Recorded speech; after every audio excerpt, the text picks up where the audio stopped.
authentic conversations about ourselves and our community, exploring topics that uplift and inspire us. From personal growth to social change. So grab your teacup and get ready to join the conversation.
before we Once you get to said, the few times, go ahead. because we left at the shotgun in the shower, because the rumor have it is Diddy plays with the finishings, like play like, and he That's just that's willing what to play that's with what it. my agent told me when I got back to the car. I called him like, "Yo, Vic, you ain't gonna."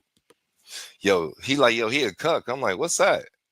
And he's explaining to me, and he's like, "Yo," I'm like, "Dang, that's weird as fuck." You know, it's So like how does that make you feel? Like you netted on her,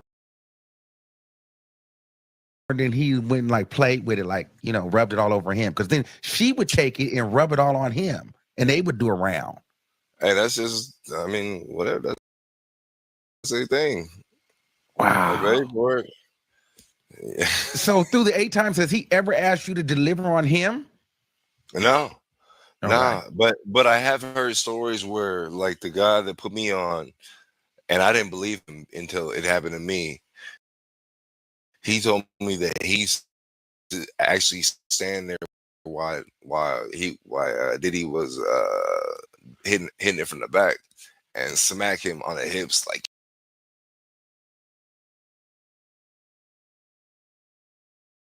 get that shit, nigga. And then he would get frustrated and leave out the room. Cause Gerald, oh fuck. the the homie the homie told me about he told me about this, and I'm like, that was one of the ground rules that I told her, I said, look, I don't do meat to meat, no anus, Okay. no vagina. I don't want to see a nigga in front of me. I don't want to, you know what I'm saying? Like, no, oh Yeah. no, it's none of that. He just likes to watch. He's a voyeur. I said, okay, cool. So you never So dapped Diddy up. You never really talked to him. He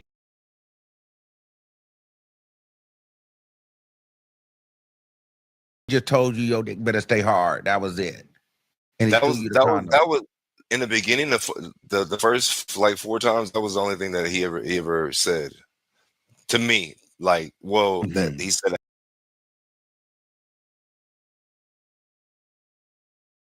out loud. That wasn't directed to her. Um, Afterwards, like I think the last two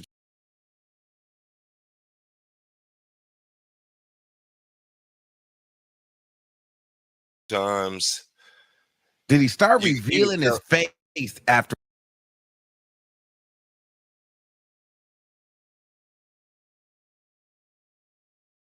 a point in time? Yeah, like the fifth or sixth time, he started just to wear the bandana.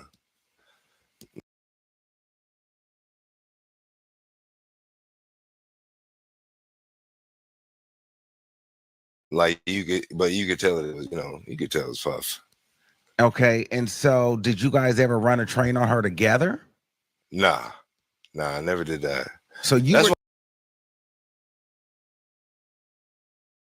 why I said never I never even went to a free. I never even been invited to a freak off unless you define freak off as what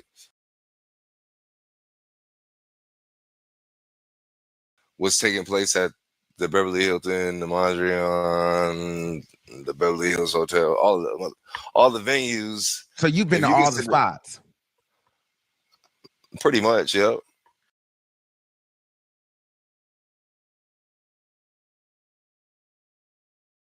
Did it ever seem like she, because I don't know if the time right, but did it ever feel like her mouth was too sore to give you head? Because she testified that she would have sores in her mouth sometimes from doing so many of these Oh, different freak offs. Did you ever see sores? I never, nah, hell no. I Did never it saw any ever seem stories. like she had pain from UTIs? Because she claimed that she had a lot of UTIs from the baby oil and these freak offs. Kathy. I never experienced that. UTIs, like her pussy never stank. I mean, her nanny Mm. never stank. It never was a, you know, I didn't sit there and expect it with the Did you flashlight. ever put it in the back door?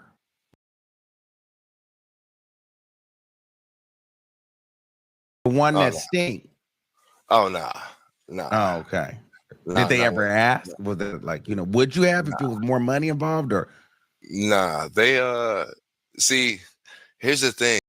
In Hollywood, I had a Mhm. lot of success from 21 to 25. I booking everything. But once you start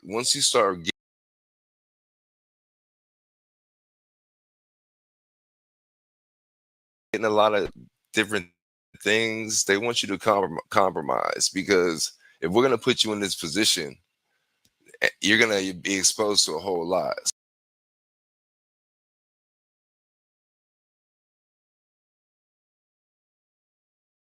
So we want to make sure that we either have something on you or we don't.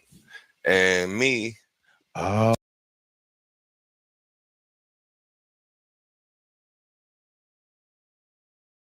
you can't pay for my masculinity. You can't. Ain't enough money in the world.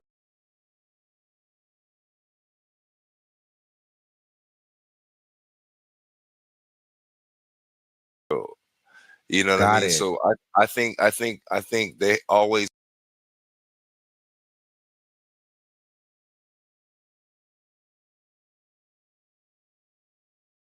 had a filling out process of what guy is willing to do what. Do what? And you just didn't give.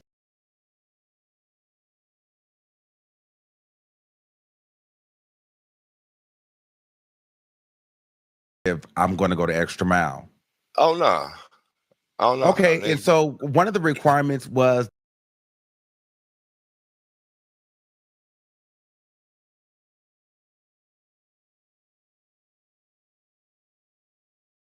that every time the guy did have to come, and or if you didn't, the money would be different. So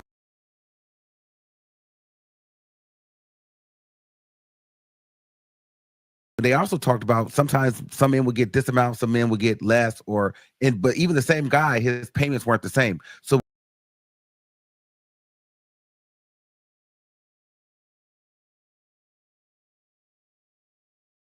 were your payments the same every time, or were some only higher or time lower?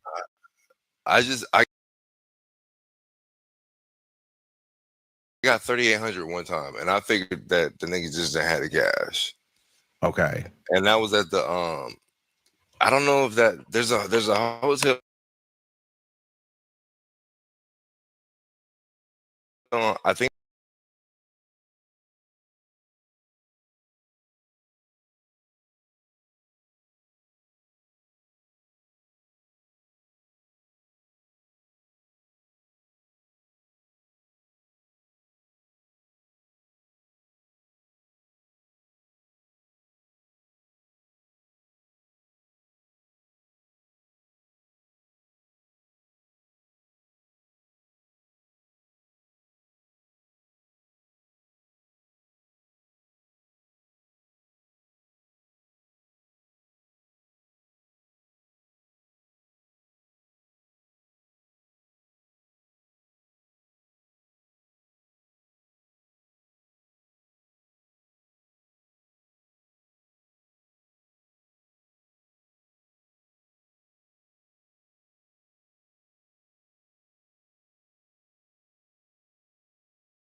It's crazy. nah. Okay, so okay. Okay. Listen, I'm over here cracking up at you. You're funny. Okay, so tell me about the time where you couldn't get hard because you said he was watching you. That was just the first time. See, after that, Oh, okay. I called my pops, and my pops gave me some what they call those things, like Cialis and Viagra. Uh-huh. And so I would chew them things like Skittles before I go over there, nigga, and I'll be over there. I'm ready to go, nigga, no matter what. No matter what the situation. Yeah, I was like, I'm never gonna be in this situation again. So did it just get to the point where you would just, after the first 3 or 4 times, you just go and just drop the drawers? Would you just come free balling because you already knew? Like at some point, did you like just leave the jeans at home and just come in the shorts because and just a t-shirt, just like, all right, let's get to it? Would you pack a bag because you'd be there for hours? I would always come fresh. Like you always want to come, always come fresh. Always, Aqua de Joe. That was my go-to back then. I always wore Tim. Yeah, Aqua de Joe, but I always wore Tims just because they light. I move well in them. Kick a nigga. You can, you could hide stuff in and conceal things. So it was interesting. I would have never been here. I would have died with this, man, had they not put my face everywhere. Do you know how? Let me ask you this: Would you like, if you could do it all over again? Would you? Fuck yeah. Who would? Oh, so you enjoyed it? It's a story. Who? Okay, listen. First of all, women don't spend money on men. And yeah, Diddy was spending the bread, but 5 racks a pop to pop something that everybody wants already. That's why I tell niggas, like, yo, you niggas is jerking off to chicks that I'm getting paid to bust down. Like what are you even talking about? Like, I'm actually getting whatever you call me, a sex worker or whatever, nigga. Ain't too many niggas out here that could be sex workers and be like. And that's why I think that they had me separate on the whole. Even 50 Cent posted me to his shit. He posted me by myself in the slide because if you look at all the other men, they all look kind of questionable, except for me. When you look at me, you like, yo, what did this nigga do? You know what I'm saying? Like that's what it says on the caption. That's why I hit you up. Like, what did this nigga do? And it's funny how they still haven't been able to identify me. Like how? Like what that picture that they put out, that's from like 3 years ago. So that doesn't even cover the time span from then. Now you said that Cassie was hitting you up privately when Diddy was out of town. Tell me a little bit more about that. Oh, she hit me up a couple times. She hit me up once, and she was just like, "Hey, how you doing? Miss you. Hope you're doing okay. What are you doing later?" And I'm like, "Are you supposed to be calling me?" Like question mark. Because to me, first of all, that nigga got $1 billion. He could erase me easily. Yeah. Second of all, it's too many men in prison and in the dirt over a piece of ass. So for me, I was happy that I was eating. So I wasn't even gonna. And the second time she hit me up, I didn't respond. So she hit me up with the first time I responded, and she didn't say anything. The second time I didn't respond. I didn't say anything. Okay, so why did you stop work? So you worked for them for 2012 to 2013, or a course of a year? It was about eight. It could have been more times, but like I said, they had the weird ass hours, and it became very difficult in relationships to get out the house. Like, yo, what do you mean you got to go? Like, what do you mean you got to go make some money? Like, it's 3 a.m., 4 a.m., 5 a.m. So you didn't get to tell your girlfriend, hey, I'm banging Cassie and Diddy's watching. Eventually, after I told her after, but I'm pretty transparent with everyone now. I tell the story, and it's funny because nobody believed me. I know nobody believed me because who fucking would believe that? Yeah. Right? But why would I make it up? Like, if I really wanted clout, I could have came out last year when the hotel video came out, when he was knocking her around. Like, like if you niggas would have never put me out, I wouldn't have came out. That was 13 years ago. So why are you speaking out? Why? I mean, not speaking out, but why are you talking? Is it because some people's like, well, why is he talking? Everybody's doing interviews. So why are you talking? I'm talking because unless you consider a freak off 3 people, I never participated.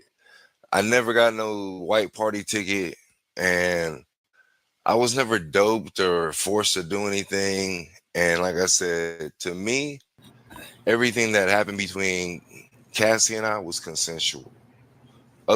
So there you have it. Here is another person coming out, making the defensive Diddy look really good as far as the sex, the X goes with the workers, the escorts. This is a very phenomenal, looking man that would be considered a god to most women intimately. And he is saying, I was never, victimized or, forced or anything of the sort, right? And he's just, basically saying that he was never, hold on one second, he was never victimized, he was never forced to, have any type of forced X with Cassie and Diddy. And as y'all can see, this man is a god. He is a man of all stature that any woman, as he said, would be very happy to fuck.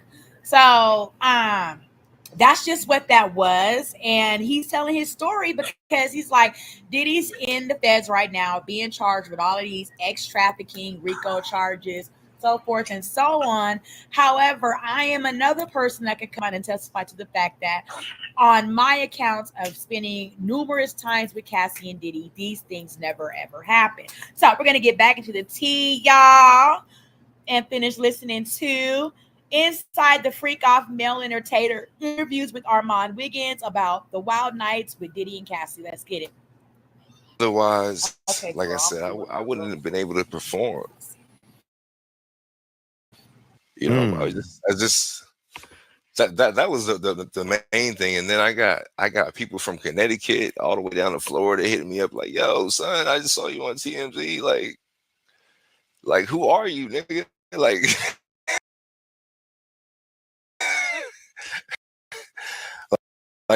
I done transformed. I was doing motivational speaking, telling my life story, telling how I came from, from nothing to something. Pretty much every situation for every black child in America, single mother.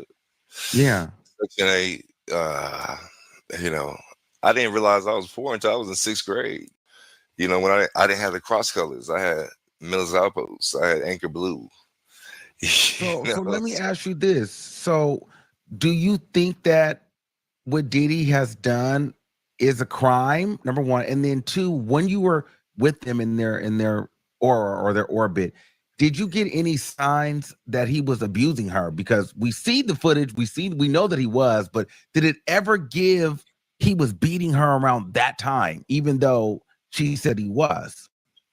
She never had. That was the one thing that I noticed. Her body was flawless, bro. And when I say some chicks will have like chicken pox marks and knife.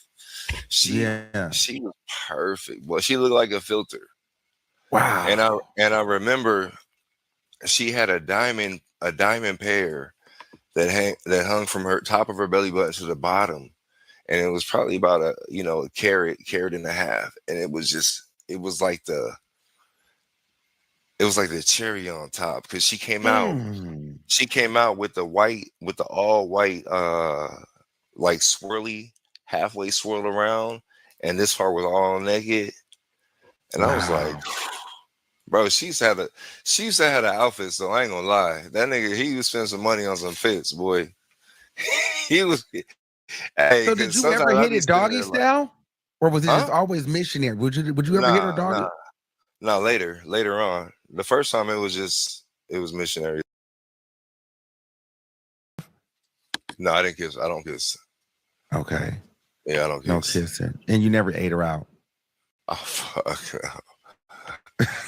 I might as well bareback you. If I'm eating you out, I might as well hit it raw. Okay, and so let me ask you now. So, with the Jane Does of it all and the different women now, is that something that these people in the industry they're doing now? Like, is this a thing? And is Diddy just the one that got caught? Because for us that don't know, or we're just not in that life, is this a whole scene of a cuckold scene? What is this? Do you know what a Hollywood is? The tree Hollywood. No, tell, educate us. So a Hollywood tree is what they would make the sorcerer's wands out of. It's magic. Hollywood means magic. It's smoke and mirrors. So yes, it is. The first party that I went to in Hollywood, it was after I did Coach Carter, and I saw Eddie Murphy and Johnny Gill tongue kissing, and this is like out in public. So a lot of the things that y'all think, they do crack.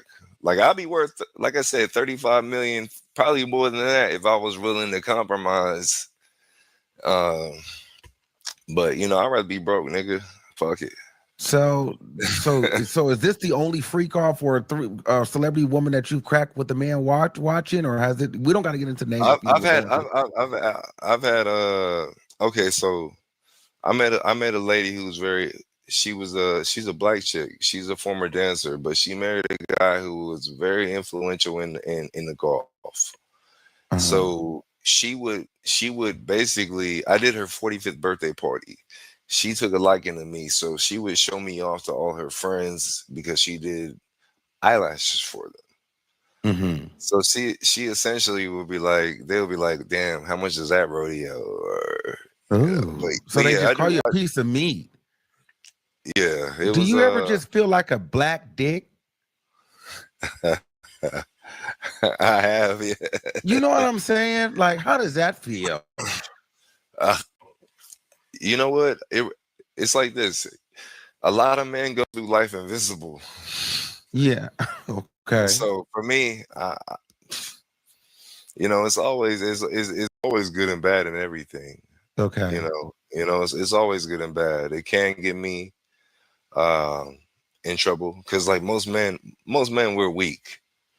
But I'm weak, and I'm able to still, you know, maneuver in there. And you know, I've been good the last 3 years.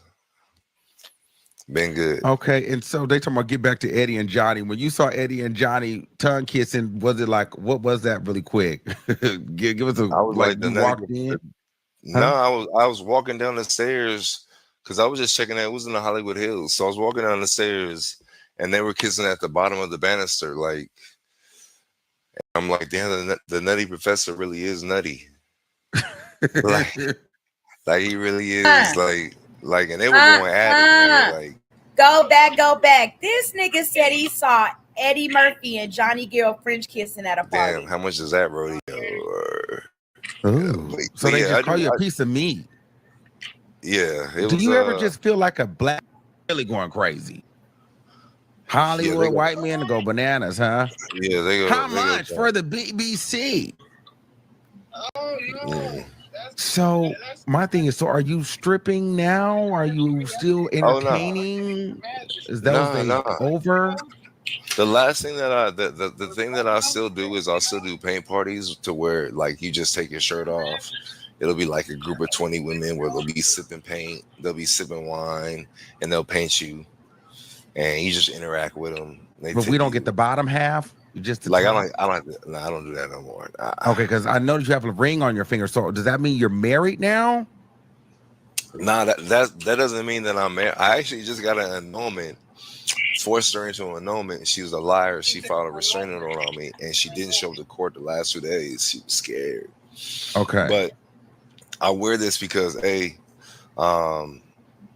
did my shahada in 2021, so I'm Muslim now.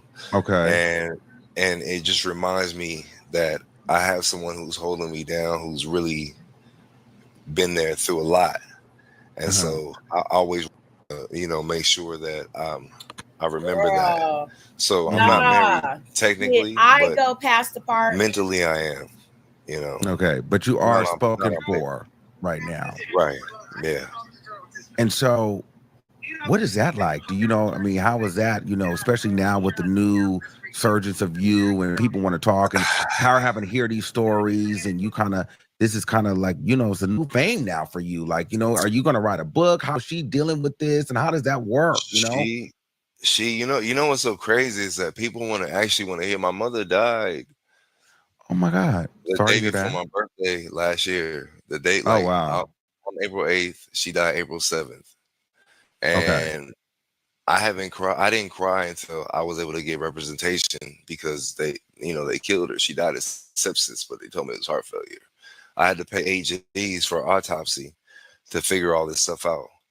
But alhamdulillah, God is good, and I was able to get through that. But finally, when I got representation, it was such a relief, you know. And so right now, what I'm really doing is I'm just focusing on teaching the mental aspect of things, because if you don't believe it, why should anyone else? And I always tell people, they always say, oh, keep it real with me. If you can't keep it real with yourself, nigga, how you want me to keep it real with you? You can't be honest with you, but you want to be honest with me. You know what I'm saying? So when this came out, I already knew I had to get ahead of it. That's why I was like, I'm gonna drop some cash, hit some studios up, tell them who I am, and go from there. Like I said, my intent was never to make no money, never to be famous, never to be like out here, busting them down. Like I've been there, done that. I've lived a really good life, had a lot of experiences. How old are you now? 44. You look really good, and you sound like you're 24 to 34. You still got the young vibe. It's the Californian. I hear it. Yeah, I'll be out there. I used to do radio in college too, but I can't sing, so please don't ask. Okay, and so what are you doing for work now? Because I see people comments talking about, so he ain't got no job. He does have a job, right? I don't have no job. I make at least 15, 20 off IG alone, just off of Jed North. This is one of my sponsors. Okay. DLF, another sponsor. Period. I still got online business. A shit ton of BTC, Bitcoin. I do anything but clock in, and I live very well. I live very, very well. Well, we gonna see when I get back to LA if you could be my trainer, because I'm trying to get some wings like that without the freak off. So right, man. We get you on the calisthenics, like mastering the body weight movements. That's key, because that's gonna keep you. That's gonna keep you going. That's gonna keep the relative strength. Once you stop with the weights, that shit go away. Pull-ups, push-ups, dips. That should keep you right. All right. But well, let me see. Is there any more questions? Because I think that I've held your time long enough. Huh? Why are you cracking up? I'm just laughing. Niggas said I had no job. Niggas, nah, just because you got a clock in the morning, nigga. Is there any questions from the audience? Shout out to the 17,000 people in the building late night on a Sunday. We were able to bring 17,000 people on here listening to the story today. So this is really good. So I just want to make sure that I've got all of the interesting questions out the way. Drop my socials too, man. Y'all come holler at me on social media, man. Okay, come see what I do now.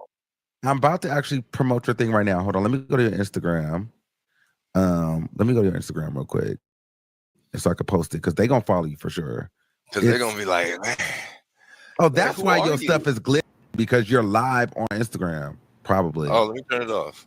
That's probably why you was glitching the entire day. You guys. All right, hold on. I'm like, that's why he's glitching.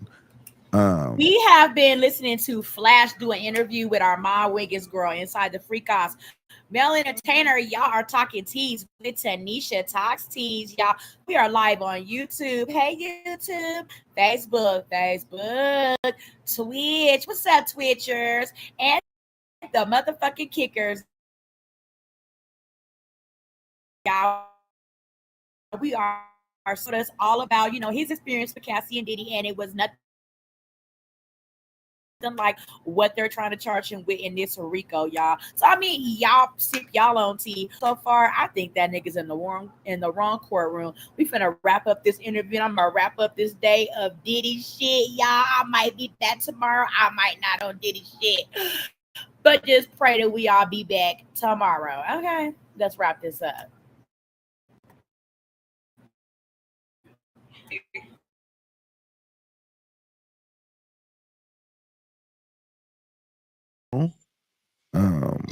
Share screen. Okay, let me show. Okay, so this is I'm Instagram, back on TMD. Yo, my cousin just texted me, said I'm back on TMZ. That's me right there. Yeah. Are you serious? Yeah. My cousin just texted me, said you back on About TMZ. what? About this? I don't know. Look at it, because I mean, it's got to be something to do with this interview right now. Or what did you recently do? No, nothing. I made that video. You saw the video. The link is in the bio to the video explaining Here's what his I pretty much Instagram told too. you. But scroll down though. Scroll down. Show them some more. Show them some more shit. You know that's just like he like, I got a job. Hold on. I just want them to see the Instagram. Okay. So here's his Instagram. See, he be working out. This the picture I used. Which one? That one? Mm-hmm. Oh, okay. That's the picture I used. That's 150. That's 150 posted by himself.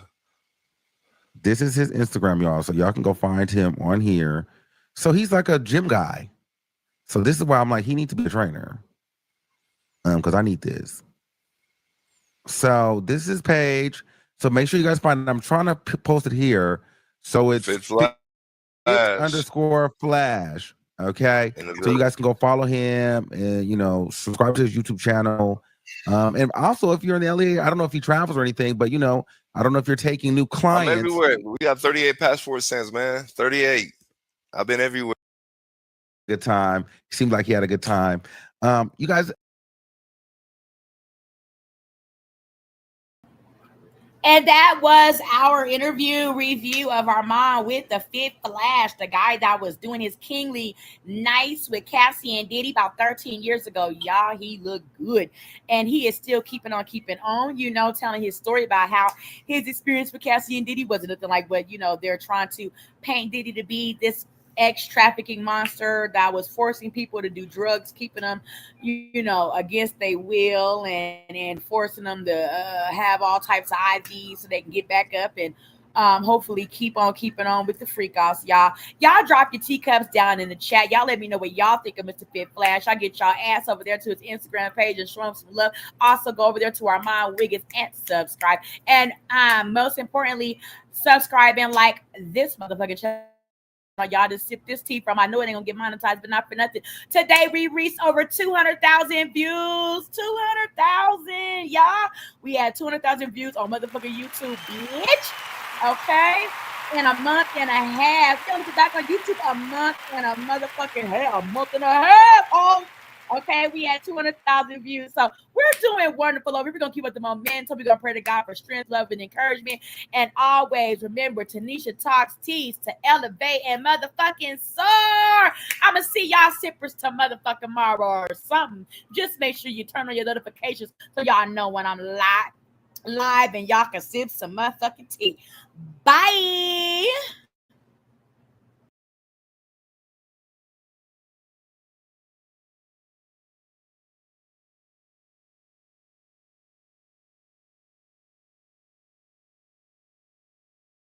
It's authentic conversations about ourselves. And of Diddy's trial, the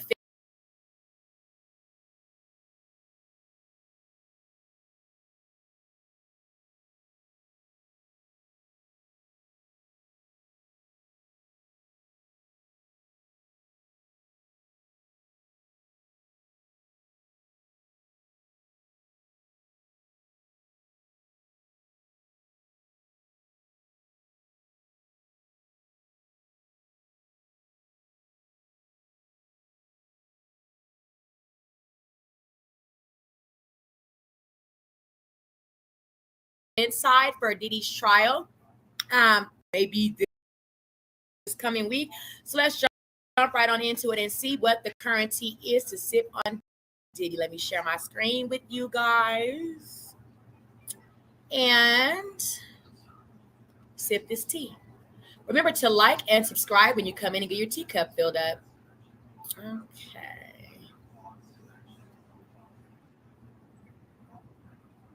Prosecutors attempted to paint an even darker picture of Sean Diddy Combs' inner circle. From escort logistics to alleged drug use, jurors will walk through a flood of messages that prosecutors say expose the operation behind the accusations. We're going to break it all down with Law and Crime's in-court reporter Elizabeth Milner right now. Welcome to Sidebar, presented by Law and Crime. I'm Jesse Weber.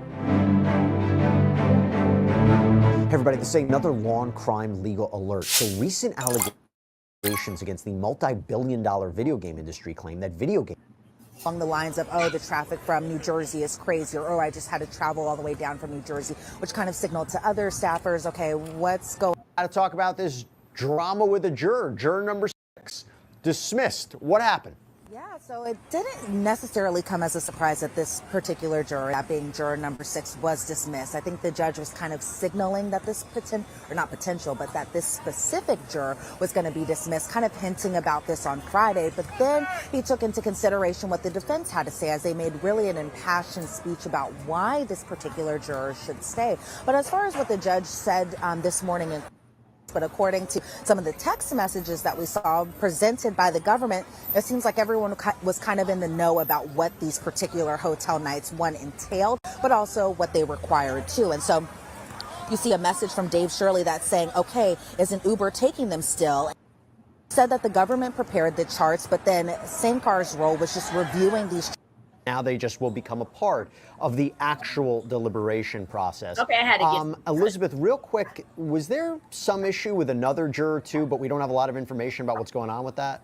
Yeah, so what we did learn is that the issues before they're dismissed for the weekend, or even at the end of the day, is talk about this case with anyone, turn off your notifications. If you see an article about this case, turn it off, throw your phone away, go outside, those types of things. And so from right now, there hasn't been any type of action taken on this particular juror, but the juror did feel a type of way in letting the court know that they did receive this type of message. But as far as any action, as far as dismissing the juror or questioning this juror even further, nothing has been taken today.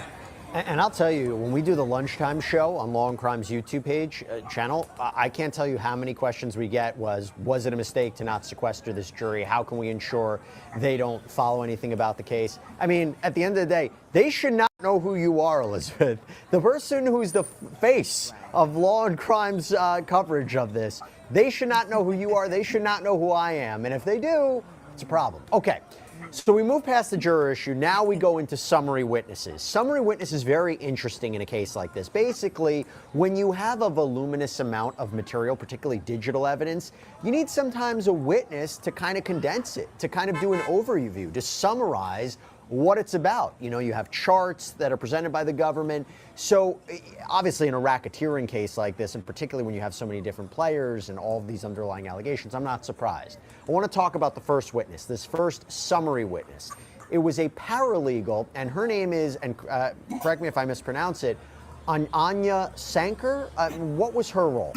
Yeah, so Anyanya Sanker, I hope I'm pronouncing it right too, Jesse. So her role essentially was just reviewing 2 of the charts that were in this case, and those being the summary charts. And so she said that the government prepared the charts, but then Sankar's role was just reviewing these charts for accuracy. And so she reviewed text messages, documents, audio messages, audio files, which were completely different, and then just other things like that. And so we saw exhibits of, text message timelines, but these ones were specifically from a person that's been brought up a number of times in this trial. However, we haven't heard from this person or directly from her mouth, and that obviously being Christina Coram. And so what we did learn is just about, the messages that were sent on her device, the device that was obtained by HSI during the raids. And so there were just a number of text messages from Christina Coram to Dave Shirley, an assistant, and then just some other messages too, including messages to Jane, messages to Cassie, messages to Sean Combs, aka Diddy, aka PD, as some messages call him himself. And so what we were able to see from this particular chart was dates and times, the record type, from whoever the sender was, and then to whoever the sender was sending that to, the content file name, and then the source of it all, which is essentially just where the government exhibit is. So that way, whenever the jury goes back to deliberate, they're able to kind of easily find everything because everything's all summed up into one chart. But we saw kind of records from the earliest time frame being March 18th of 2016 to February 26th of 2024. And I thought those dates were pretty interesting because if you think about it, you know, February 26th of 2024 being kind of the last record that they have, I thought was like, oh, okay, because given that the raids happened in March and then Diddy's arrest didn't happen until September, I thought the dates would be a little more current than they actually were. And even going back to March 18th of 2016, that being the earliest of these particular records, that was years into Christina Quorum's role already as Diddy's kind of head assistant. And so what we did end up seeing is just some text messages. So we did see one message, this being December 29th of 2019, and it was a message from Ryan Lopez to Christina Quorum, Ryan Lopez being one of the assistants, and he said, you know, LOL, think I saw one of the cowboys. You can spot them in the lobby like an escort. I forgot to tell you about it. Then Christina Quorum writes to Ryan Lopez, laughing emoji. By the way, how long is he going to stay awake? Then Ryan Lopez wrote back to Christina Quorum, LOL, I'm guessing until tomorrow night. Then we heard some audio files, this one being from, you know, and they kind of jumped around, honestly, Jesse, from time frame to time frame. So we saw one audio file from January 30th of 2023, and the source was a voice memo, but it was an audio kind of recording that we had.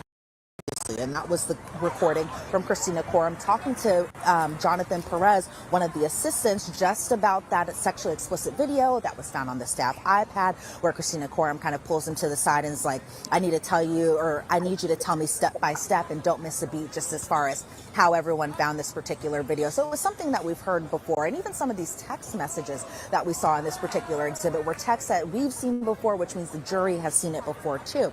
There was one text exhibit. This was from March 18th of 2016 to March 20th of that same year. It was between Christina Quorum and Dave Shirley, that being the assistant, of course. And Christina Quorum is saying, can you head to the Four Seasons to set up room? He said, bring water, Gatorade, chicken noodle soup too. So interesting of kind of where they were going in this type of direction. I think what the government was trying to do was really just show just how the preparation occurs for these hotel nights. You know, I think at points the defense was kind of insinuating that the assistants didn't know about these hotel nights, but according to some of the text messages that we saw presented by the government, it seems like everyone was kind of in the know about what these particular hotel nights, one, entailed, but also what they required too. And so you see a message from Dave Shirley that's saying, okay, is an Uber taking them still? And then, you know, I'm kind of paraphrasing here because there were so many messages. And then he later says, Rock riding with them. And then Christina Quorum responds, Rock, just CC and PD, presuming that PD is obviously P. Diddy and CC being Cassie Ventura, something that Cassie has even testified was kind of a nickname that she has been called too. And then, we see another message from Melissa Fiola. So this must have been one of the group messages where Melissa writes, adjourning room not available, hotel now sold out. And then we see another message, this being from the next day from Christina Quorum to Dave Shirley, again, this being in March of 2016, where Christina Quorum writes, they're giving him a hard time, something, something, something, I got it added. And so I think that was just another kind of talk about just logistics in terms of who was coming to this particular room and that sort. And then we saw more text messages. June 16th of 2016, Christina Quorum writing to Dave Shirley, heads up, he's probably about to do a Wild King night. Dave Shirley said, you know, SHIT, need to re-up on baby oil. Christina Quorum says, yeah, you can head out and get everything that you need. Dave Shirley writes, forgot to grab the cash, or he wrote like a $, and package from you. Then we see more messages. These ones from November 14th of 2021. These ones actually featuring Sean Combs himself and Christina Quorum. PD to Christina Quorum, is room ready now? Christina Quorum to PD, on with them now, any minute.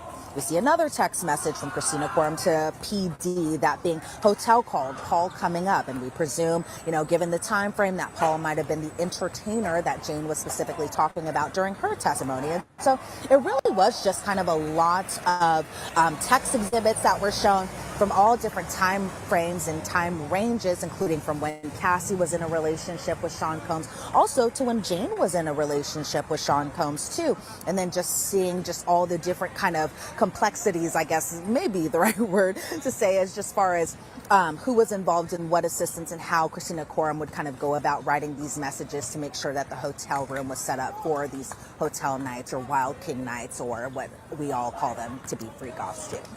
Right, and I think that that is imperative for a racketeering case where you need to prove that the inner circle was a part of it. Racketeering conspiracy. Sean Combs couldn't have engaged in this behavior or agreed to engage in this behavior by himself. He needed other people. So the more they can say he used his businesses, his assistants, his staff to facilitate these alleged crimes, these criminal events, and cover them up, that's key. And I think the more that they talk about the flow of cash to the hotels or the flow of cash to the sex workers and transporting the sex workers. And I understand there are messages about, a lot of travel arrangements too, transportation to engage in prostitution. He's facing 2 charges. And that's basically, did he transport sex workers and alleged victims for the purposes of sex work? That's what it is. When it came to Jane and when it came to Cassie, the 2 alleged victims in this case, they make up their own individual sex trafficking charges. They make up their own transportation to engage in prostitution charges. Wasn't there text messages that were about them specifically? Yeah, there definitely were for both Cassie and Jane. So we saw messages from May 5th of 2017 where Cassie wrote to Christina Coram, WTF. Christina Coram wrote to Cassie, you okay? Cassie writes back, I don't have my stuff. I don't even have money. And then always paraphrasing here because there were just so many text messages that were shown where Christina Coram then responds to Cassie, he went right up after you left and haven't seen him since. Then there was another message. It was from the year later. It was April 20th of 2018. So this is the same year that Cassie and Diddy later called it quits in the fall of that year. But in the spring of that year, Cassie wrote to Christina Coram, hey, I'm sorry about last night. I can't do the violence. Scary kicked me out of my home anymore. I got Carrie and bounced. I don't know what else to say. Then Christina Coram writes to Cassie, you okay? Cassie responds, I'm okay, just bummed. I don't know what's going on. Then we see messages from, jumping in time frame here where they're kind of discussing Jane's rent, and that being a message that we saw from May 16th of 2023, where Christina Coram wrote to Diddy, or PD in these particular text messages, where she wrote, FYI, Robin said she paid Jane's rent last week. Then Jane kind of even sending messages to Christina Coram herself, where on November 2nd of 2023, Jane wrote to Christina Coram, also just keeping it real with you. I'm not doing any more hard partying. We recently got into a pretty big fight and I'm putting my foot down. No more hotel nights. Then obviously Jane said a couple more things too, but that was just kind of the gist of what I was able to write down pretty quickly. And then we hear an audio file or an audio message that we've also heard before, and this being from November 19th of 2023, so just a couple of days after Cassie filed her lawsuit and just a couple of days after that lawsuit was ultimately settled, where it's again a recording that we've heard before of Diddy talking to Jane, but this one's a little bit different. It's not like a voice note that people send to one another through text messages. This was the recording of the recording. Okay, we are caught up on that tea. Let me switch over to something else. So we learned also that the drug mule allegedly for Diddy, Brandon Paul testified, right? So let's listen to that. Testimony of Brandon Paul. Please be advised that viewer discretion is strongly recommended. None of the content presented here has been exaggerated or taken out of context. These are the exact statements made by the prosecution team, defense team, Brendan Paul, Diddy's drug mule, and Joseph Cercello, a Homeland Security agent. Some words have been censored to comply with YouTube's guidelines. What you're about to hear is a voiced-over reading of testimony in the Sean Diddy Combs trial. Source, courtroom reporter at Inner City Press on X.com. All parties are presumed innocent until proven guilty. Listen at your own discretion. The government calls Brendan Paul. Do you recognize this person? Sean Combs. I worked for him until I was arrested at a Florida airport for possession of cocaine in my personal assistant bag. Why was it there? I was sweeping Mr. Combs's room. How did you come to work for Mr. Combs? Through Revolt Illy Maroon? He told me get in to get out. If you have a girlfriend, break up with her. You'll never see her. Did you interview? Late October 2022 at 200 South Mapleton Drive. How were you greeted there? My ID was scanned and I had to sign an NDA. Frankie Santella and Christina Coram was there, KK. Did they hire you? Yes. I would pack a lot of joints in the garage. Marijuana. When did you meet Mr. Combs? KK came to the garage and told me to come to a listening party in the backyard and take notes. What was KK's role? Chief of staff, helped out with the family. Did KK use Mr. Combs's phone? Yes. How many assistants did Mr. Combs have? At first 5, then 4, then 2. Given my college basketball background, I helped with Mr. Combs's workouts. Who is this? Jonathan Perez. And this? Butler Frank Rodriguez. What did Mr. Combs' butler do? Stand next to Puff, giving him water, chapstick, whatever he needed. Did you have group chats with KK? Yes. Turn to the binder and flip through it. Who is this? Fahim. We called him Fa. What was your salary? Started at $75,000 a year, then $100,000. I got paid bi-weekly by Combs Enterprises. Where did you live? In Airbnb in LA and Miami. Where did KK stay? In LA, an apartment 4 minutes from 200 South Mapleton. In Miami, in Two-Star Island. Did you accompany Mr. Combs to paid club appearances? Yes. He would ask for $150,000, and they'd have to sell things for him. What did you do to stay awake? Prescription Adderall and sometimes coke. What was your job? To make sure Mr. Combs was always happy. He'd say, "I don't take no for an answer." He told us to move like SEAL Team 6. Did Mr. Combs fire you? Yes, for forgetting his Lululemon fanny pack when he went on a walk. He said, "I don't want to see your face anymore. Tell KK you are fired." What did you do? Bought a Lululemon fanny pack, get it in, laid low. Did you ever complain to HR? No, that wasn't a thing. Why not? HR even forgot to pull my federal taxes my first 8 months. You just go to Mr. Combs. Did Mr. Combs use drugs? Yes, coke, more. What is in this photo? My hand with ecstasy and Tootsie, pink cocaine. Why did you take the photo? To ask staff what to do with it after I found it. I was told to put it in his bag. Did you buy marijuana for him? Yes. From whom? Philip Pines. Puff liked Sunset Sherbet. Who were the other drugs dealers Mr. Combs used? One stop, Guido Baby Girl and I think it's spelled O-E-I. Who's this? Guido. Is this your chat with Baby Girl? What is happening? Jonathan Perez is introducing me to Baby Girl. She asked me, "Is it for you or Puff?" I replied, "Puff, but tell anyone it's for me." Why? Puff is high profile, so we used alias. Did Mr. Combs use Cialis? Yes, we'd put it in his nightstand. Your message to Love Red Phone, what does it mean? I called Puff Love. His red phone was personal. The business phone was yellow. What did he text you? Zans. How did you pay for drugs? Cash. From the Gucci bag or security, usually Fahim. In this text, what is flowers? Marijuana. Did you also call it tree? Yes. Here Fahim tells me I'll get back paid once Duke comes on shift. Did Mr. Combs have you take drugs? Yes, to test his tea. Did you want to take it? I wanted to prove my loyalty. What were Wild King nights? Mr. Combs and significant others, drugs, sex. Did Jane participate in Wild King nights?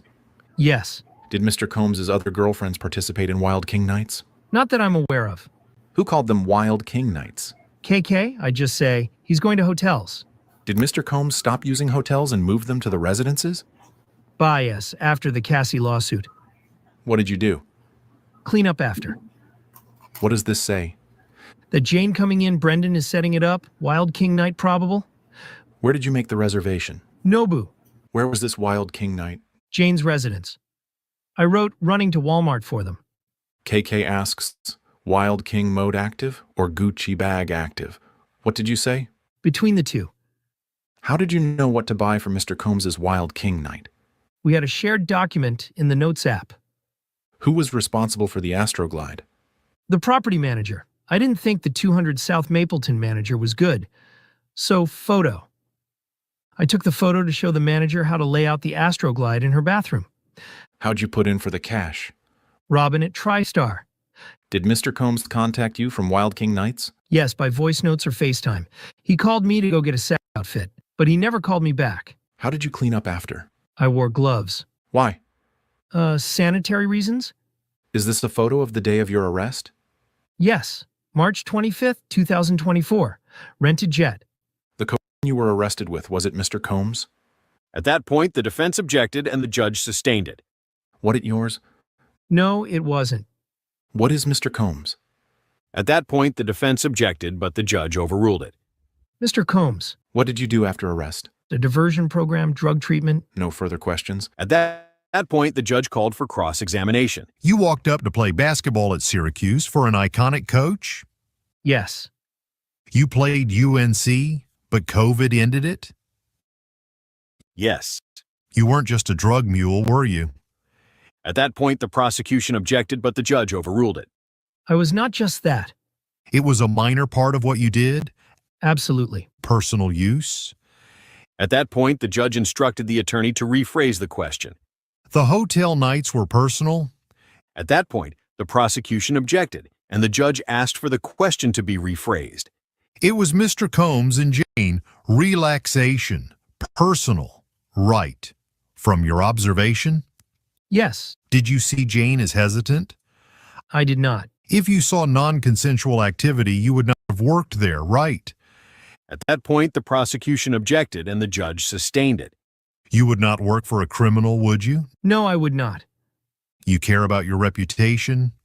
Yes. You were arrested for 27 grams, barely personal use. It was a mistake, right? Yes. And the case was dismissed? Yes. Did drugs make Sean more focused? He got extremely creative. As you sit here today, are you indebted to Sean Combs? Good experiences for the most part. No further questions. At that point, the prosecution requested a sidebar before redirect. The judge agreed. Moments later, they returned to the courtroom. Did you know what was happening in the Wild King nights? At that point, the defense objected, and the judge instructed to rephrase the question. Were you there? What did you think the $5,000 were for?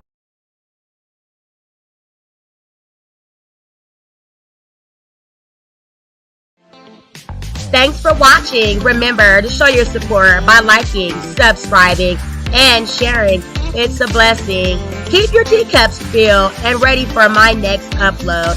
Until then, stay inspired and remember, always stay dipping.